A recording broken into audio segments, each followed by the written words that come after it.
Discover your secret weapon for younger-looking skin from Medik8, a clinically proven British skincare brand known for age-defying results. Collagen is key to visibly firmer, smoother, and younger-looking skin. As we age, our bodies naturally produce less collagen, and the existing collagen we do have breaks down. Here's where Medik8's new Advanced Pro Collagen Plus Peptide Cream comes in. Formulated with advanced actives that help stimulate the skin's natural collagen production, Medik8's Advanced Pro Collagen Plus Peptide Cream is an anti-wrinkle moisturizer clinically proven to visibly improve skin firmness, elasticity, and reduce the appearance of deep-set wrinkles. Visit medik8.us, that's MEDIK and the number 8.us to discover more. Use code PODCAST20 to save 20% off your order. Hey, I'm Paige DeSorbo, and I'm always thinking about underwear. I'm Hannah Berner, and I'm also thinking about underwear, but I prefer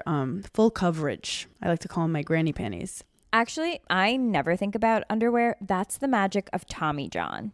Same. They're so light and so comfy, and if it's not comfortable, I'm not wearing it. And the bras, soft, supportive, and actually breathable. Yes, Lord knows the girls need to breathe. Also, I need my PJs to breathe and be buttery soft and stretchy enough for my dramatic tossing and turning at night. That's why I live in my Tommy John pajamas. Plus, they're so cute because they fit perfectly. Put yourself on to Tommy John. Upgrade your drawer with Tommy John. Save 25% for a limited time at TommyJohn.com/comfort. See site for details.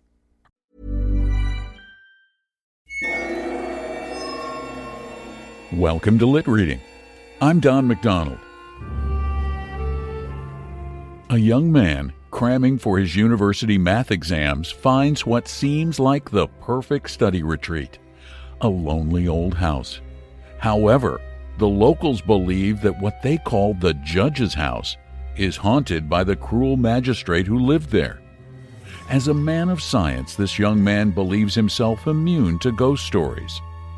That is, until the rats stir, the shadows move, and he learns that some problems have solutions logic can't explain.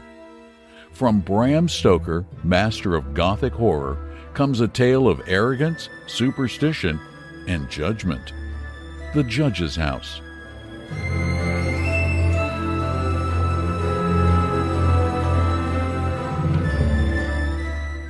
When the time for his examination drew near, Malcolm Malcolmson made up his mind to go somewhere to read by himself.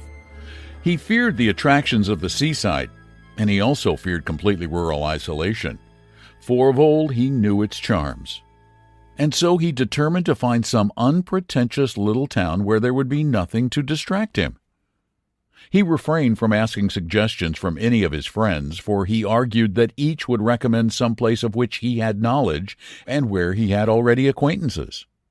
As Malcolmson wished to avoid friends, he had no wish to encumber himself with the attention of friends' friends, and so he determined to look out for a place for himself. He packed a portmanteau with some clothes and all the books he required, and then took ticket for the first name on the local timetable which he did not know. When at the end of 3 hours' journey he alighted at Benchurch, he felt satisfied that he had so far obliterated his tracks as to be sure of having a peaceful opportunity of pursuing his studies. He went straight to the one inn which the sleepy little place contained and put up for the night. Benchurch was a market town, and once in 3 weeks was crowded to excess, but for the remainder of the 21 days it was as attractive as a desert. Malcolmson looked around the day after his arrival to try to find quarters more isolated than even so quiet an inn as the good traveler afforded. There was only one place which took his fancy, and it certainly satisfied his wildest ideas regarding quiet. In fact, quiet was not the proper word to apply to it. Desolation was the only term conveying any suitable idea of its isolation. It was an old, rambling, heavy-built house of the Jacobean style, with heavy gables and windows unusually small, and set higher than was customary in such houses, and was surrounded with a high brick wall massively built. Indeed, on examination, it looked more like a fortified house than an ordinary dwelling. But all these things pleased Malcolmson. Here, he thought, is the very spot I've been looking for, and if I can get opportunity of using it, I shall be happy. His joy was increased when he realized beyond doubt that it was not at present inhabited. From the post office he got the name of the agent, who was rarely surprised at the application to rent a part of the old house. Mr. Carnford, the local lawyer and agent, was a genial old gentleman, and frankly confessed his delight at anyone being willing to live in the house. "To tell you the truth," said he, "I should only be too happy on behalf of the owners to let anyone have the house rent-free for a term of years, if only to accustom the people here to see it inhabited. It has been so long empty that some kind of absurd prejudice has grown up around it, and this can best be put down by its occupation. If only," he added with a sly glance at Malcolmson, "by a scholar like yourself, who wants quiet for a time." Malcolmson thought it needless to ask the agent about the absurd prejudice. He knew he would get more information, if he should require it, on that subject from other quarters. He paid his 3 months' rent, got a receipt, and the name of an old woman who would probably undertake to do for him, and came away with the keys in his pocket. Then he went to the landlady of the inn, who was a cheerful and most kindly person, and asked her advice as to such stores and provisions as he would be likely to require. She threw up her hands in amazement when he told her where he was going to settle himself.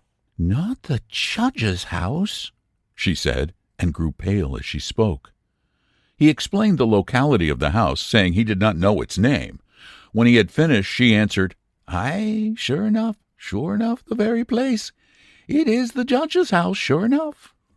He asked her to tell him about the place, why so called, and what there was against it.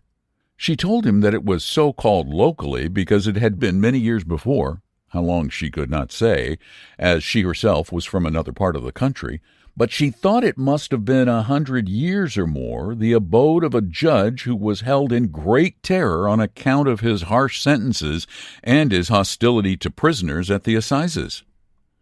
As to what there was against the house itself, she could not tell. She had often asked, but no one could inform her. But there was a general feeling that there was something, and for her own part she would not take all the money in Drinkwater's bank and stay in the house an hour by herself. Then she apologized to Malcolmson for her disturbing talk. "It is too bad of me, sir, and you, and a young gentleman, too, if you will pardon me saying it, going to live there all alone.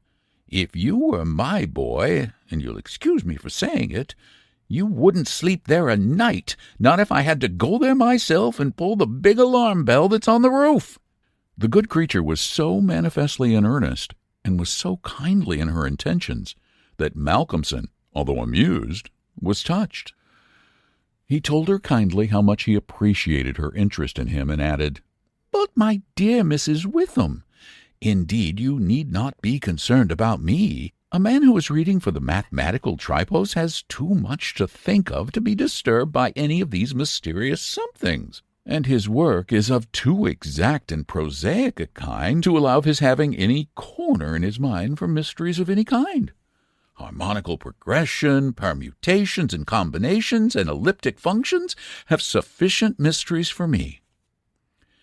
Mrs. Witham kindly undertook to see after his commissions, and he went himself to look for the old woman who had been recommended to him. When he returned to the judge's house with her after an interval of a couple of hours, he found Mrs. Witham herself waiting with several men and boys carrying parcels, and an upholsterer's man with a bed in a car, for she said, though tables and chairs might be all well, a bed that hadn't been aired for mayhap 50 years was not proper for a young man to lie on. She was evidently curious to see the inside of the house, and though manifestly so afraid of the somethings that at the slightest sound she clutched at Malcolmson, whom she never left for a moment, went over the whole place. After his examination of the house, Malcolmson decided to take up his abode in the great dining-room, which was big enough to serve for all his requirements, and Mrs. Witham, with the aid of the charwoman, Mrs. Dempster, proceeded to arrange matters. When the hampers were brought in and unpacked, Malcolmson saw that with much kind forethought she had sent from her own kitchen sufficient provisions to last for a few days. Before going she expressed all sorts of kind wishes, and at the door turned and said, And perhaps, sir, as the room is big and draughty, it might well be to have one of those big screens put round your bed at night. Though, truth to tell, I would die myself if I were to be so shut in with all kinds of things that put their heads round the sides or over the top and look on me."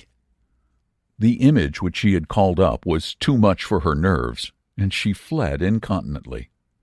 Mrs. Dempster sniffed in a superior manner as the landlady disappeared, and remarked that for her own part she wasn't afraid of all the bogies in the kingdom.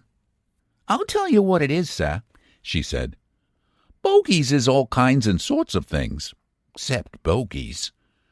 Rats and mice and beetles and creaky doors and loose slates and broken panes and stiff drawer handles that stay out when you pull them and then fall down in the middle of the night. Look at the wainscot of this room. It is old, hundreds of years old. Do you think there's no rats and beetles there? And do you imagine, sir, that you won't see none of 'em?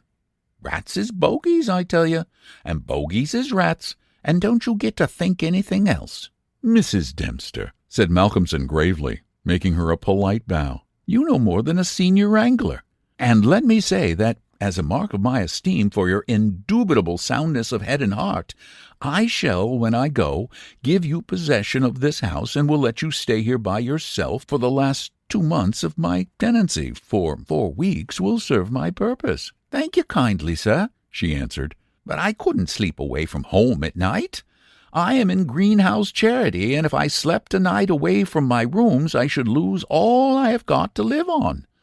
The rules is very strict, and there's too many watching for a vacancy for me to run any risks in the matter. Only for that, sir, and I'd gladly come here and attend on you altogether during your stay."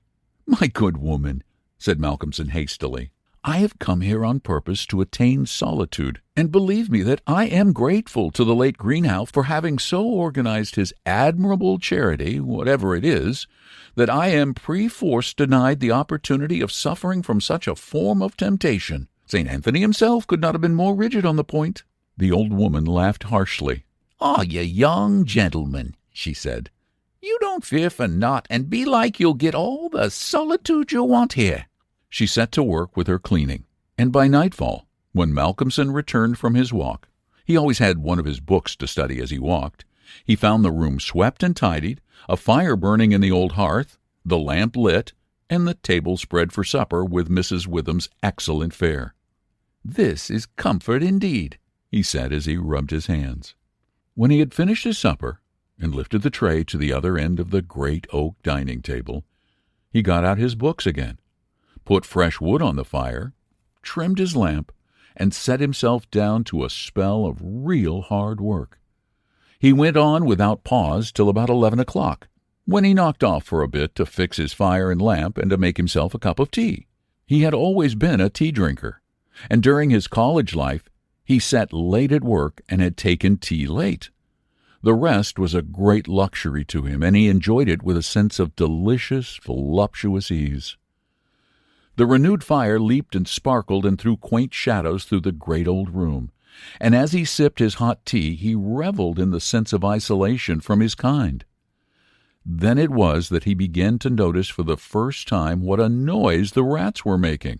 "Surely," he thought, "they cannot have been at it all the time I was reading. Had they been, I must have noticed it." Presently, when the noise increased, he satisfied himself that it was really new. It was evident that at first the rats had been frightened at the presence of a stranger and the light of fire and lamp, but that as time went on they had grown bolder and were now disporting themselves as was their wont. How busy they were! And hark to the strange noises. Up and down behind the old wainscot, over the ceilings and under the floor, they raced and gnawed and scratched. Malcolmson smiled to himself as he recalled to mind the saying of Mrs. Dempster, "Bogies is rats, and rats is bogies." The tea began to have its effect of intellectual and nervous stimulus.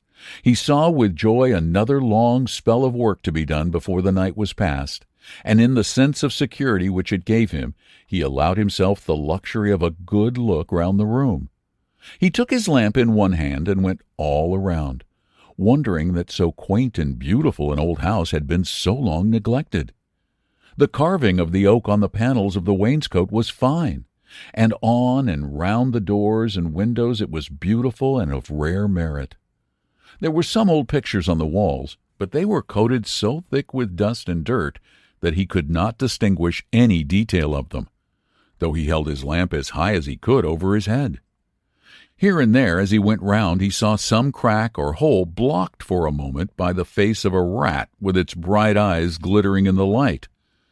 But in an instant it was gone, and a squeak and scamper followed. The thing that most struck him, however, was the rope of the great alarm bell on the roof, which hung down in the center of the room on the right-hand side of the fireplace. He pulled up close to the hearth a great high-backed carved oak chair and sat down to his last cup of tea. When this was done, he made up the fire and went back to his work, sitting at the corner of the table, having the fire to his left. For a little while the rats disturbed him somewhat with their perpetual scampering, but he got accustomed to the noise as one does the ticking of a clock or the roar of moving water. And he became so immersed in his work that everything in the world, except the problem which he was trying to solve, passed away from him. He suddenly looked up. His problem was still unsolved, and there was in the air a sense of the hour before dawn, which is so dread to doubtful life. The noise of the rats had ceased. Indeed, it seemed to him that it must have ceased but lately, and that it was the sudden cessation which had disturbed him. The fire had fallen low, but it still threw out a deep red glow. As he looked, he started in spite of his sang-froid. There, on the great high-backed carved oak chair by the right side of the fireplace, sat an enormous rat, steadily glaring at him with baleful eyes. He made a motion to it as though to hunt it away, but it did not stir. Then he made the motion of throwing something. Still it did not stir, but showed its great white teeth angrily, and its cruel eyes shone in the lamplight with an added vindictiveness. Malcolmson felt amazed, and seizing the poker from the hearth, ran at it to kill it. Before, however, he could strike it, the rat, with a squeak that sounded like the concentration of hate, jumped upon the floor and, running up the rope of the alarm bell, disappeared in the darkness beyond the range of the green-shaded lamp. Instantly, strange to say, the noisy scampering of the rats in the wainscot began again. But this time Malcolmson's mind was quite off the problem, and as a shrill cock-crow outside told him of the approach of morning, he went to bed and to sleep. He slept so sound that he was not even waked by Mrs. Dempster coming in to make up his room. It was only when she had tidied up the place and got his breakfast ready and tapped on the screen which closed in his bed that he woke. He was a little tired still after his night's hard work, but a strong cup of tea soon freshened him up, and taking his book, he went out for his morning walk, bringing with him a few sandwiches lest he should not care to return till dinner time. He found a quiet walk between high elms some way outside of town, and here he spent the greater part of the day studying his Laplace. On his return he looked in to see Mrs. Witham and to thank her for her kindness. When she saw him coming through the diamond-paned bay window of her sanctum, she came out to meet him and asked him in. She looked at him searchingly and shook her head as she said, "You must not overdo it, sir. You are paler this morning than you should be. 2 late hours and 2 hard work on the brain isn't good for any man. But tell me, sir, how did you pass the night? Well, I hope? But my heart! Sir, I was glad when Mrs. Dempster told me this morning that you were all right and sleeping sound when she went in." "Oh, I was all right," he answered, smiling. "The some things didn't worry me as yet. Only the rats, and they had a circus, I tell you, all over the place. There was one wicked-looking old devil that sat up on my own chair by the fire and wouldn't go till I took a poker to him, and then he ran up the rope of the alarm bell and got somewhere up the wall or the ceiling. I couldn't see where, it was so dark." "Mercy, mercy on us," said Mrs. Witham. "An old devil and sitting on a chair by the fireside? Take care, sir, take care. There's many a true word spoken in jest." "How do you mean? 'Pon my word, I don't understand." "An old devil. The old devil, perhaps. There! Sir, you needn't laugh. For Malcolmson had broken into a hearty peal. You young folks think it is easy to laugh at things that make older ones shudder. Never mind, sir, never mind. Please God, you'll laugh. Please God, you'll laugh all the time. It's what I wish for you myself. You young folks think it is easy to laugh at things that make older ones shudder. Never mind, sir, never mind. Please God, you'll laugh all the time. It's what I wish you myself. And the good lady beamed all over in sympathy with his enjoyment, her fears gone for a moment. Oh, please forgive me, said Malcolmson presently. Don't think me rude, but the idea was too much for me. The old devil himself was on the chair that night. And at the thought he laughed again. Then he went home to dinner. This evening's scampering of the rats began earlier. Indeed, it had been going on before his arrival, and only ceased while his presence by its freshness disturbed them. After dinner he sat by the fire for a while and had a smoke, and then, having cleared his table, began to work as before. Tonight the rats disturbed him more than they had done on the previous night. How they scampered up and down and over and under! How they squeaked and scratched and gnawed! How they, getting bolder by degrees, came to the mouths of their holes and to the chinks and cracks and crannies in the wainscoting, till their eyes shone like tiny lamps as the firelight rose and fell. But to him, now doubtless accustomed to them, their eyes were not wicked, only their playfulness touched him. Sometimes the boldest of them made sallies out on the floor or alongside the mouldings of the wainscot. Now and again, as they disturbed him, Malcolmson made a sound to frighten them, smiting the table with his hand, or giving a fierce hush, hush. So they fled straight away to their holes. And so the early part of the night wore on, and despite the noise, Malcolmson got more and more immersed in his work. All at once he stopped, as on the previous night, being overcome by a sudden sense of silence. There was not the faintest sound of gnaw or scratch or squeak. The silence was as of the grave. He remembered the odd occurrence of the previous night, and instinctively he looked at the chair standing close by the fireside, and then a very odd sensation thrilled through him. There, on the great old high-backed carved oak chair beside the fireplace, sat the same enormous rat, steadily glaring at him with baleful eyes. Instinctively he took the nearest thing to his hand, a book of logarithms, and flung it at it. The book was badly aimed, and the rat did not stir. So again the poker performance of the previous night was repeated, and again the rat, being closely pursued, fled up the rope of the alarm bell. Strangely, too, the departure of this rat was instantly followed by the renewal of the noise made by the general rat community. On this occasion, as on the previous one, Malcolmson could not see at what part of the room the rat disappeared, for the green shade of his lamp left the upper part of the room in darkness, and the fire had burned low. On looking at his watch, he found it was close to midnight, and, not sorry for the divertissement, he made up his fire and made himself his nightly pot of tea. He had got through a good spell of work and thought himself entitled to a cigarette, and so he sat on the great oak chair before the fire and enjoyed it. While smoking, he began to think he would like to know where the rat disappeared to, for he had certain ideas for the morrow not entirely disconnected with a rat trap. Accordingly, he lit another lamp and placed it so that it would shine well into the right-hand corner of the wall by the fireplace. Then he got all the books he had with him and placed them handy to throw at the vermin. Finally, he lifted the rope of the alarm bell and placed the end of it on the table, fixing the extreme end under the lamp.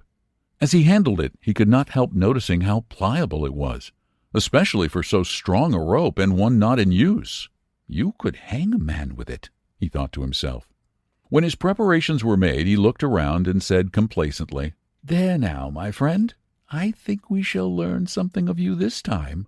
He began his work again, and though as before somewhat disturbed at first by the noise of the rats, soon lost himself in his propositions and problems. Again he was called to his immediate surroundings suddenly. This time it might have not been the sudden silence only which took his attention. There was a slight movement of the rope, and the lamp moved. Without stirring, he looked to see if his pile of books was within range, and then cast his eye along the rope. As he looked, he saw the great rat drop from the rope on the oak armchair and sit there glaring at him. He raised a book in his right hand, and taking careful aim, flung it at the rat. The latter, with a quick movement, sprang aside and dodged the missile. Then he took another book and a third and flung them one after another at the rat, but each time unsuccessfully. At last, as he stood with a book poised in his hand to throw, the rat squeaked and seemed afraid. This made Malcolmson more than ever eager to strike, and the book flew and struck the rat with a resounding blow. And turning on its pursuer a look of terrible malevolence, he ran up the chair back and made a great jump to the rope of the alarm bell and ran up it like lightning. The lamp rocked under the sudden strain, but it was a heavy one and did not topple over. Malcolmson kept his eye on the rat and saw it, by the light of the second lamp, leap to a molding of the wainscot and disappear through a hole in one of the great pictures which hung on the wall, obscured and invisible through its coating of dirt and dust. "I shall look up my friend's habitation in the morning," said the student, as he went over to collect his books. "The third picture from the fireplace. I shall not forget." He picked up the books one by one, commenting on them as he lifted them. Conic sections he does not mind, nor cycloidal oscillations, nor the Principia, nor the quaternions, nor thermodynamics. Now for the book that fetched him. Malcolmson took it up and looked at it. As he did so, he started, and a sudden pallor overspread his face. He looked round uneasily and shivered slightly, as he murmured to himself, "The Bible my mother gave me. What an odd coincidence." He sat down to work again, and the rats in the wainscot renewed their gambols. They did not disturb him, however. Somehow their presence gave him a sense of companionship. But he could not attend to his work, and after striving to master the subject on which he was engaged, gave it up in despair and went to bed as the first streak of dawn stole through the eastern window. He slept heavily but uneasily, and dreamed much. And when Mrs. Dempster woke him up late in the morning, he seemed ill at ease, and for a few moments did not seem to realize exactly where he was. His first request rather surprised the servant. "Mrs. Dempster, when I'm out today, I wish you would get the steps and dust or wash those pictures, especially that 1/3 from the fireplace. I want to see what they are." Late in the afternoon, Malcolmson worked at his books in the shaded walk, and the cheerfulness of the previous day came back to him as the day wore on, and he found that his reading was progressing well. He had worked out to a satisfactory conclusion all the problems which had as yet baffled him, and it was in a state of jubilation that he paid a visit to Mrs. Witham at the Good Traveller. He found a stranger in the cozy sitting-room with the landlady, who was introduced to him as Dr. Thornhill. She was not quite at ease, and this, combined with the doctor's plunging at once into a series of questions, made Malcolmson come to the conclusion that his presence was not an accident. So without preliminary he said, "Dr. Thornhill, I shall with pleasure answer any question you may choose to ask me, if you will answer me one question first." The doctor seemed surprised, but he smiled and answered at once. "Done. What is it?" "Did Mrs. Witham ask you to come here and see me and advise me?" Dr. Thornhill for a moment was taken aback, and Mrs. Witham got fiery red and turned away. But the doctor was a frank and ready man, and he answered at once and openly. "She did, but she didn't intend you to know it. I suppose it was my clumsy haste that made you suspect. She told me that she did not like the idea of your being in that house all by yourself, and that she thought you took too much strong tea. In fact, she wants me to advise you, if possible, to give up the tea and the very late hours. I was a keen student in my time, so I suppose I may take the liberty of a college man, and, without offense, advise you not quite as a stranger." Malcolmson, with a bright smile, held out his hand. "Shake, as they say in America," he said. I must thank you for your kindness, and Mrs. Witham too.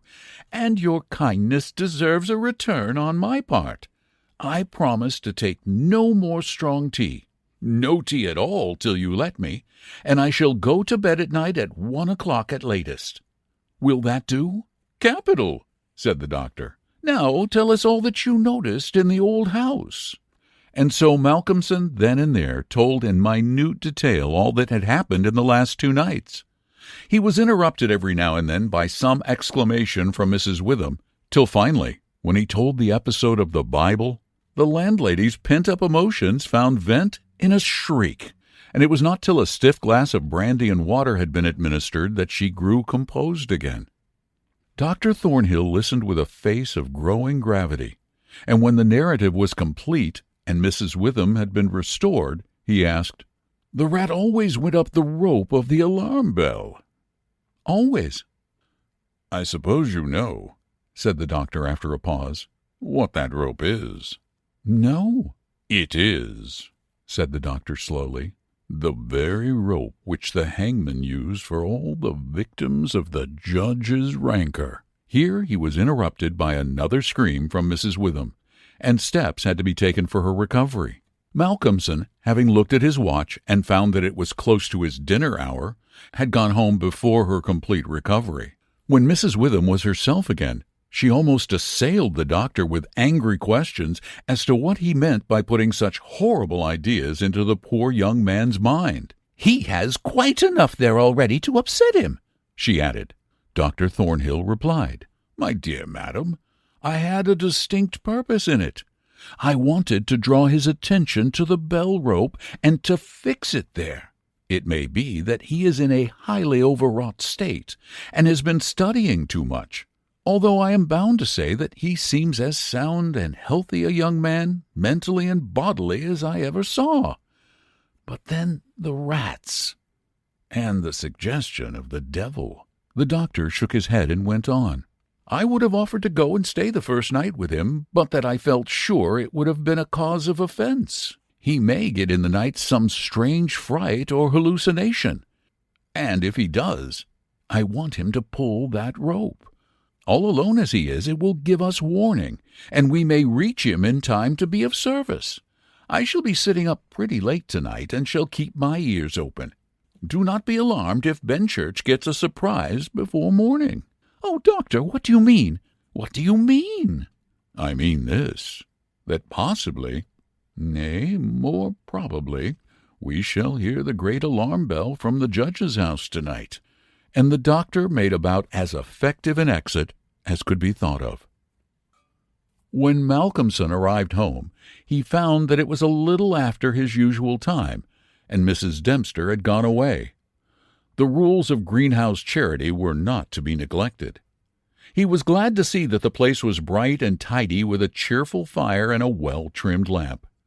The evening was colder than might have been expected in April, and a heavy wind was blowing with such rapidly increasing strength that there was every promise of a storm during the night. For a few minutes after his entrance, the noise of the rats ceased, but so soon as they became accustomed to his presence, they began again. He was glad to hear them, for he felt once more the feeling of companionship in their noise, and his mind ran back to the strange fact that they only ceased to manifest themselves when the other, the great rat with the baleful eyes, came upon the scene. The reading lamp only was lit, and its green shade kept the ceiling and the upper part of the room in darkness, so that the cheerful light from the hearth spreading across the floor and shining on the white cloth laid over the end of the table was warm and cheery. Malcolmson sat down to his dinner with a good appetite and a buoyant spirit. After his dinner and a cigarette, he sat steadily down to work, determined not to let anything disturb him, for he remembered his promise to the doctor and made up his mind to make the best of the time at his disposal. For an hour or so he worked all right, and then his thoughts began to wander from his books. The actual circumstances around him, the calls on his physical attention, and his nervous susceptibility were not to be denied. By this time, the wind had become a gale, and the gale a storm. The old house, solid though it was, seemed to shake to its foundations, and the storm roared and raged through its many chimneys and its queer old gables, producing strange, unearthly sounds in the empty rooms and corridors. Even the great alarm bell on the roof must have felt the force of the wind, for the rope rose and fell slightly, as though the bell were moved a little from time to time, and the limber rope fell on the oak floor with a hard and hollow sound. As Malcolmson listened to it, he bethought himself of the doctor's words. "It is the rope which the hangman used for the victims of the judge's judicial rancor." And he went over to the corner of the fireplace and took it in his hand to look at it.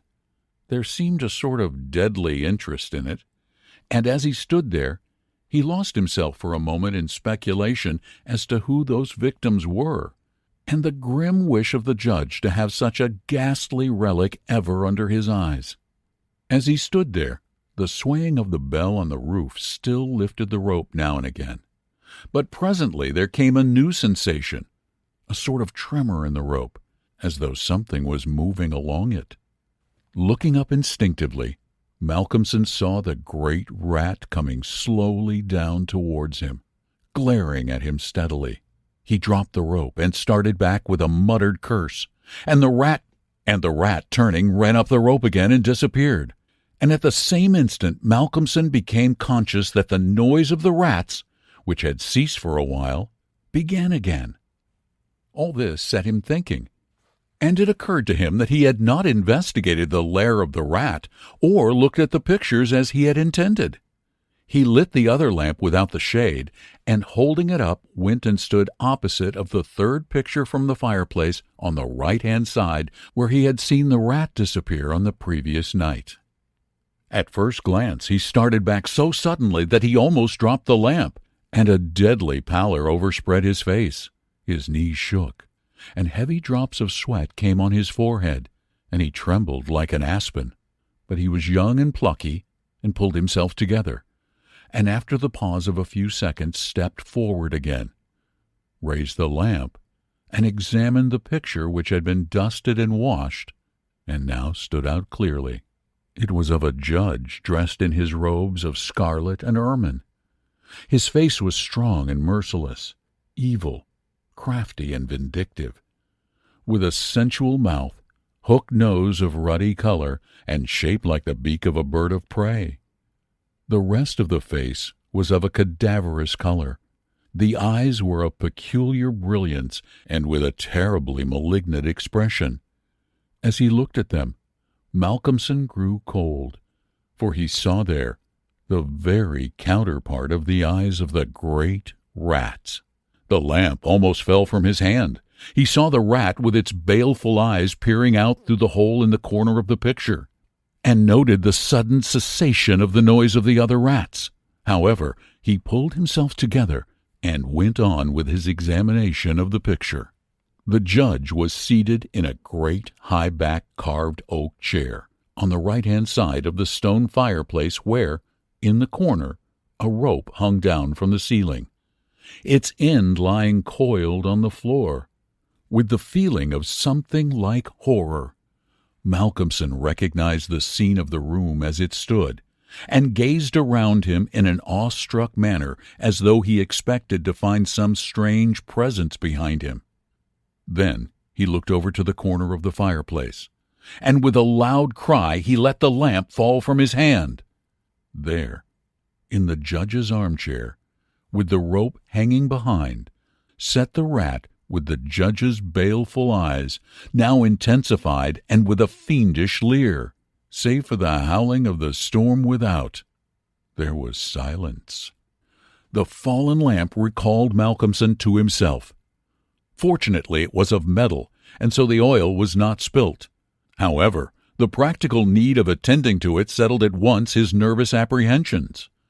When he had it turned out, he wiped his brow and thought for a moment. "This will not do," he said to himself. "If I go on like this, I shall become a crazy fool. This must stop. I promised the doctor I would not take tea. Faith, he was pretty right. My nerves must have been getting into a queer state. Funny I did not notice it. I had never felt better in my life. However, it is all right now, and I shall not be such a fool again." Then he mixed himself a good stiff glass of brandy and water, and resolutely sat down to his work. It was nearly an hour when he looked up from his book, disturbed by the sudden stillness. Without, the wind howled and roared louder than ever, and the rain drove in sheets against the windows, beating like hail on the glass. But within, there was no sound whatever save the echo of the wind as it roared in the great chimney, and now and then a hiss as a few raindrops found their way down the chimney in a lull of the storm. The fire had fallen low and had ceased to flame, though it threw out a red glow. Malcolmson listened attentively, and presently heard a thin, squeaking voice, very faint. It came from the corner of the room where the rope hung down, and he thought it was the creaking of the rope on the floor as the swaying of the bell raised and lowered it. Looking up, however, he saw in the dim light the great rat clinging to the rope and gnawing it. The rope was already nearly gnawed through. He could see the lighter color where the strands were laid bare. As he looked, the job was completed, and the severed end of the rope fell clattering to the oaken floor, whilst for an instant the great rat remained like a knob or tassel at the end of the rope, which now began to sway to and fro. Malcolmson felt for a moment another pang of terror, as he thought that now the possibility of calling the outer world to his assistance was cut off. But an intense anger took its place, and seizing the book he was reading, he hurled it at the rat. The blow was well aimed, but before the missile could reach him, the rat dropped off and struck the floor with a soft thud. Malcolmson instantly rushed over towards him, but it darted away, and disappeared in the darkness of the shadows of the room. Malcolmson felt that his work was over for the night, and determined then and there to vary the monotony of the proceedings by a hunt for the rat, and took off the green shade of the lamp so to ensure a wider spreading light. As he did so, the gloom of the upper part of the room was relieved, and in the new flood of light, great by comparison with the previous darkness, the pictures on the wall stood out boldly. From where he stood, Malcolmson saw right opposite to him the third picture on the wall from the right of the fireplace. He rubbed his eyes in surprise, and then a great fear began to come upon him. In the center of the picture was a great irregular patch of brown canvas, as fresh as when it was stretched on the frame. The background was as before, with chair and chimney corner and rope. But the figure of the judge had disappeared. Malcolmson, almost in a chill of horror, turned slowly round, and then he began to shake and tremble like a man in a palsy. His strength seemed to have left him, and he was incapable of action or movement, hardly even of thought. He could only see and hear. There, on the high-backed carved oak chair, sat the judge in his robes of scarlet and ermine, with his baleful eyes glaring vindictively, and a smile of triumph on the resolute, cruel mouth, as he lifted with his hands a black cap. Malcolmson felt as if the blood was running from his heart, as one does in moments of prolonged suspense. There was a singing in his ears. Without, he could hear the roar and howl of the tempest, and through it, swept on the storm, came the striking of midnight by the great chimes in the marketplace.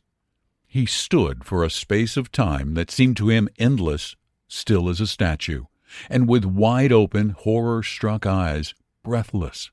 As the clock struck, so the smile of triumph on the judge's face intensified, and at the last stroke of midnight, he placed the black cap on his head.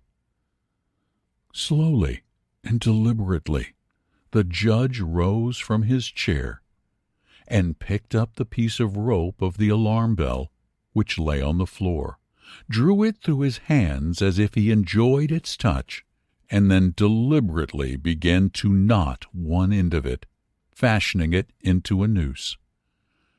This he tightened and tested with his foot, pulling hard at it till he was satisfied, and then making a running noose of it, which he held in his hand. Then he began to move along the table on the opposite side to Malcolmson, keeping his eyes on him until he passed him, when with a quick movement he stood in front of the door. Malcolmson then began to feel that he was trapped, and tried to think of what he should do. There was some fascination in the judge's eyes which he never took off him, and he had perforce to look. He saw the judge approach, still keeping between him and the door, and raise the noose and throw it towards him as if to entangle him. With a great effort he made a quick movement to the side and saw the rope fall beside him and heard it strike the oaken floor. As the judge raised the noose and tried to ensnare him, ever keeping his baleful eyes fixed on him, and each time by a mighty effort the student just managed to evade it. So this went on for many times, the judge seeming never discouraged nor discomposed at failure, but playing as a cat does with a mouse. At last, in despair which had reached its climax, Malcolmson cast a quick glance around him. The lamp seemed to have blazed up, and there was a fairly good light in the room. At the many rat holes and in the chinks and crannies of the wainscot he saw the rat's eyes, and this aspect, that was purely physical, gave him a gleam of comfort. He looked around and saw that the rope of the great alarm was laden with rats. Every inch of it was covered with them, and more were pouring through the small circular hole in the ceiling whence it emerged, so that with their weight the bell was beginning to sway. Hark! It had swayed till the clapper had touched the bell. The sound was but a tiny one, but the bell was only beginning to sway, and it would increase. At the sound, the judge, who had been keeping his eyes fixed on Malcolmson, looked up, and a scowl of diabolical anger overspread his face. His eyes fairly glowed like hot coals, and he stamped his foot with a sound that seemed to make the house shake. A dreadful peal of thunder broke overhead as he raised the rope again, whilst the rats kept running up and down the rope as though working against time. This time, instead of throwing it, he drew close to his victim and held open the noose as he approached. As he came closer, there seemed something paralyzing in his very presence, and Malcolmson stood rigid as a corpse.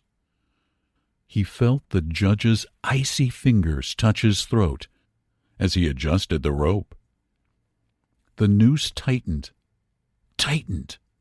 Then the judge, taking the rigid form of the student in his arms, carried him over and placed him standing in the oak chair, and stepping up beside him, put his hands up and caught the end of the swaying rope of the alarm bell. As he raised his hand, the rats fled squeaking and disappeared through the hole in the ceiling. Taking the end of the noose which was round Malcolmson's neck, he tied it to the hanging bell rope, and then descending, pulled away the chair.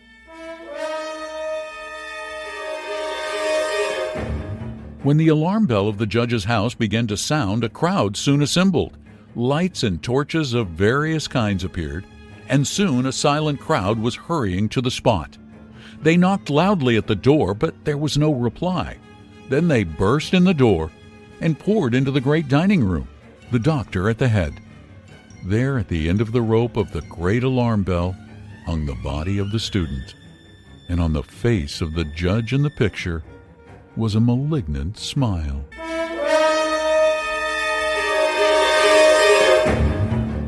Bram Stoker, born in Dublin in 1847, gave the world Dracula, but his gift for Gothic terror went far beyond vampires.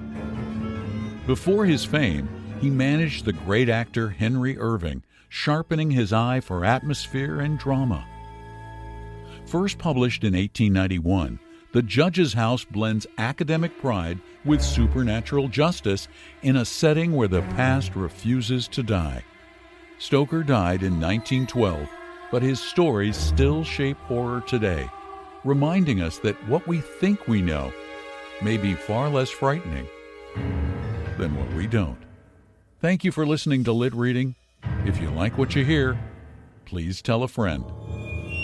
And if you really like what you hear, please leave a review on Apple Podcasts. That's where most of the reviews are. Thanks again for being a part of LitReading. I'm Don McDonald.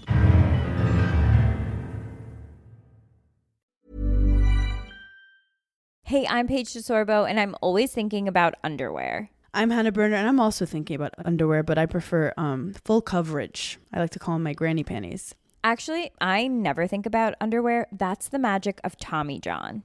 Same. They're so light and so comfy, and if it's not comfortable, I'm not wearing it. And the bras, soft, supportive, and actually breathable. Yes, Lord knows the girls need to breathe. Also, I need my PJs to breathe and be buttery soft and stretchy enough for my dramatic tossing and turning at night. That's why I live in my Tommy John pajamas. Plus, they're so cute because they fit perfectly. Put yourself on to Tommy John. Upgrade your drawer with Tommy John. Save 25% for a limited time at TommyJohn.com/comfort. See site for details. You just realized your business needed to hire someone yesterday. How can you find amazing candidates fast? Easy. Just use Indeed. Stop struggling to get your job post seen on other job sites. With Indeed sponsored jobs, your post jumps to the top of the page for your relevant candidates, so you can reach the people you want faster. According to Indeed data, sponsored jobs posted directly on Indeed have 45% more applications than non-sponsored jobs. Don't wait any longer. Speed up your hiring right now with Indeed. And listeners of this show will get a $75 sponsored job credit to get your jobs more visibility at Indeed.com/ARTS. Just go to Indeed.com/ARTS right now and support our show by saying you heard about Indeed on this podcast. Terms and conditions apply. Hiring? Indeed is all you need.